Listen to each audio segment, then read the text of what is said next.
নমস্কার। আগস্ট মাস তার রাশিফল নিয়ে আজকের এই অনুষ্ঠান। সবথেকে এই মাসে যে গুরুত্ব পাবে সেটা হচ্ছে গোচর বা ট্রানজিট। এই গোচর বা ট্রানজিটের উপর ভিত্তি করেই আপনার এই আগস্ট মাস কেমন যাবে সেটা নির্ধারিত হবে। এবার আমি এই অনুষ্ঠান যেটা করছি সম্পূর্ণ চন্দ্র রাশি ধরে, অর্থাৎ মুন রাশি মুন সাইন ধরে ট্রানজিটে গ্রহের অবস্থান এই মাসে যা দেখাবে তার উপর ভিত্তি করে আপনার রাশিফল কি যাবে, কি ভালো মন্দ তার ফলাফল আনবে সেই নিয়ে কিন্তু আজকের এই অনুষ্ঠান। দেখুন, প্রথমেই যদি আমরা দেখি এই মাসে গোচর বা ট্রানজিট কেমন থাকবে তাহলে আমাদের সুবিধা হবে। তাই চলুন আমরা প্রথমেই জেনে নেব এই মাসে গোচর বা ট্রানজিট কিরকম থাকছে।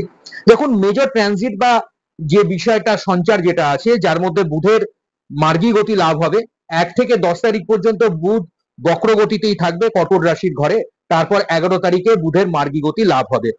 তারপর বুধ 30 তারিখে সিংহ রাশিতে প্রবেশ করবে। সিংহ রাশিতে 17ই আগস্ট রবি প্রবেশ করবে, এটা একটা ভালো দিক বলা যায়।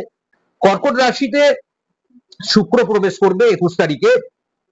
আর অন্যান্য দিকের মধ্যে যেগুলো আমি দেখতে পাচ্ছি, যার মধ্যে শনি অলরেডি আপনারা জেনে গেছেন, শনি রেট্রোগ্রেড পজিশনে আছেন, সেই ভিডিও অলরেডি আমার এই চ্যানেলে আছে, আপনারা দেখে নিতে পারেন কি ফলাফল দিচ্ছে।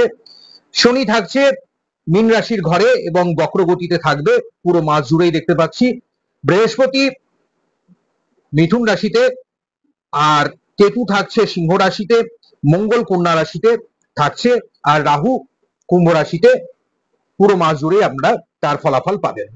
এটা হচ্ছে আগস্ট মাস এবং তার গোচর বা সঞ্চার গ্রহরা কেমন। অবশ্যই লাস্ট পর্যন্ত অনুষ্ঠান দেখবেন, শেষে কিন্তু আমি কিছু স্পেশাল টিপস আপনাদের দিয়ে যাব ঘরে বসে, যেগুলো করলে আপনাদের অনেক বেশি উপকার হবে। যারা নতুন চ্যানেলে আছেন তারা অবশ্যই চ্যানেলটিকে এখনই সাবস্ক্রাইব করে রাখুন, পাশে অল নোটিফিকেশনের বেলটাকে অন করে দেন, আর ভালো লাগলে অবশ্যই একটা লাইক দিয়ে যাবে। এবার চলে আসি যাদের মকর রাশি, তাদের জন্য সময়টা কেমন যাবে। দেখুন, মকর রাশি অর্থাৎ যার অধিপতি হচ্ছে শনি মহারাজ নিজেই, আর শনি মহারাজের অলরেডি যে ট্রানজিট এবং তার সঙ্গে তার বক্রগতির যে প্রভাবটা চলছে সেই নিয়ে অলরেডি আমার ভিডিও আছে, যারা এখনো দেখেননি তারা আমার এই চ্যানেলে অবশ্যই আপনারা দেখে নিতে পারেন, সেখানে বক্রগতিতে শনি কি ফল দিচ্ছে। এখানে দেখুন, আপনার ক্ষেত্রে মকর রাশির ক্ষেত্রে অবশ্যই 7.5 তো চলে গিয়েছে।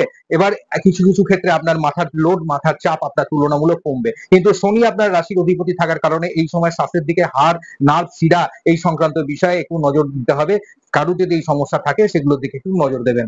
আপনাদের দ্বিতীয় ঘরে রাহু আছে এবং সেখানে হঠাৎ কোনো মুনাফা, হঠাৎ কোনো প্রাপ্তি, হঠাৎ কোনো একটা ধনস্থানের দিক একটা ভালো প্রভাব বাড়তে পারে। কিছু জায়গায় বকেয়া টাকা পয়সা আপনারা পেতে পারেন, হঠাৎ কোনো একটা ধনস্থানের একটা আগমন আপনাদের হতে পারে। অর্থাৎ বলা যায় মকর রাশির ক্ষেত্রে অর্থনৈতিক দিক বা ধনস্থানের দিক কিন্তু খুব ভালো আছে।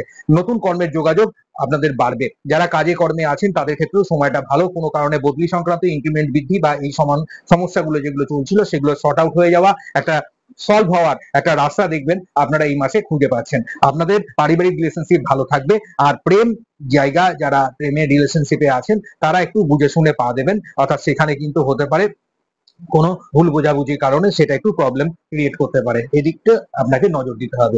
দাম্পত্য শান্তি, দাম্পত্য দিক আপনাদের বজায় থাকবে, পারিবারিক রিলেশনশিপ আপনাদের বলা যায় ভালো আছে। ইনভেস্টমেন্ট করবেন অবশ্যই একটু দেখে বুঝে করুন, এখানে আপনারা বেশ ভালো মুনাফা, বেশ ভালো লাভ কিন্তু আপনারা দেখতে পাবেন। আপনি এই অনুষ্ঠানটিকে আবার দেখে নিতে পারেন, যদি ভালো লাগে বন্ধুদের সঙ্গে আপনি শেয়ারও করতে পারেন। এবার চলে আসছি আপনারা যে উপায়টি অবলম্বন করবেন এই মাসে, সেটি আমি একটু বলে দিই, কিছু ঘরোয়া টোটকা এবং টিপস। প্রতি শনিবার একটু সাত্বিকভাবে চললে আমার মনে হয় আপনারা বেশ ভালো ফল পাবেন এই মুহূর্তে।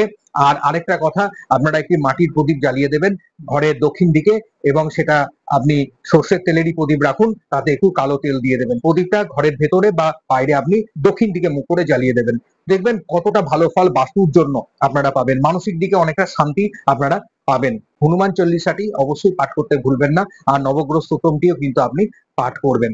দান ধ্যান এই সময় একটু করবেন, নিজে খাবার আগে পারলে একটু কোনো খাবার আপনি পশু পক্ষীকে খাওয়াবেন, তাহলে দেখবেন এই সময়টা আপনাদের মানসিক শান্তি, মানসিক দিক ভালো থাকবে।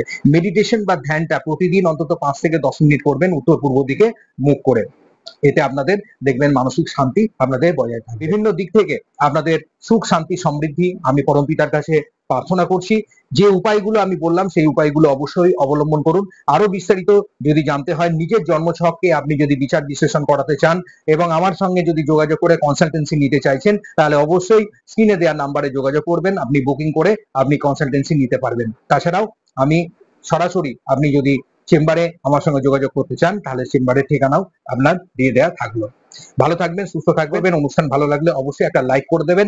যারা নতুন চ্যানেলে আছেন তারা অবশ্যই চ্যানেলটিকে সাবস্ক্রাইব করতে ভুলবেন না, আর পাশে নোটিফিকেশনের বেলটাকে অন করে দেবেন। নমস্কার, ভালো থাকুন, সুস্থ থাকুন।